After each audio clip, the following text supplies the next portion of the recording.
আসসালামু আলাইকুম গাইস, কেমন আছেন সবাই? আশা করি ভালো আছেন। দেখতেই পাচ্ছেন কত ইয়াম্মি, দেখতেই খুবই টেস্টি ছিল এই ভাপা পিঠাগুলা। আমার বড় ভাবি আজকে সাত সকাল পিঠা বানানো শুরু করলো। দেখতেই পাচ্ছেন প্রথমে মানে গুঁড়িটার সাথে লবণ দিয়ে একটু পানি দিয়ে মিক্স করে নিল। তারপর এটা খুবই সহজে এই চালুন দিয়ে চেলে নিচ্ছে, মানে খুবই সহজভাবে চালনের মধ্যে হয়ে যায়, বেশি সময় নেই না, 10 মিনিটেই মনে করেন অনেকগুলা করে ফেললো। তারপর এদিকে নারিকেল কুড়িয়ে নিল, মিঠাই কুড়িয়ে নিল, আর অল্প সময়তে এগুলা চেলে নিল।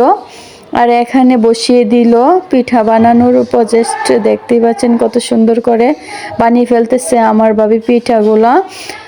আসলে বেশি সময় লাগে না, যদি পানিটা বলক এসে পড়ে তাহলে 3 মিনিটের মধ্যে একটা পিঠা হয়ে যায়, এত একটা সময় লাগে না। এই যে আমার ভাবি দেখাচ্ছে আমার ছোট ভাবিকে কিভাবে বানাতে হয়, কারণ আমার ছোট ভাবি পারে না, তার জন্য আমার ছোট ভাবিকে দেখাচ্ছে যে কিভাবে বানাতে হবে। এই যে আমার ছোট ভাবি আবার করে দিচ্ছে নারিকেল গুড় সব কিছু দিয়ে সুন্দরভাবে দিচ্ছে, আর আমার বড় ভাবি বানাচ্ছে। আর এই দেখতে পাচ্ছেন আমার ছেলেকে আমি দিয়ে দিলাম, আমার বড় ছেলে খাচ্ছে ভাপা পিঠা, খুবই মজা করে খাচ্ছে আর খুবই টেস্টি ছিল পিঠাগুলো। আমিও কিছু পিঠা নিয়ে বসে গেলাম খাওয়ার জন্যে, আমার ভাবিরাও বসে গেল একসাথে, আমি আমার ভাবি আমরা সবাই।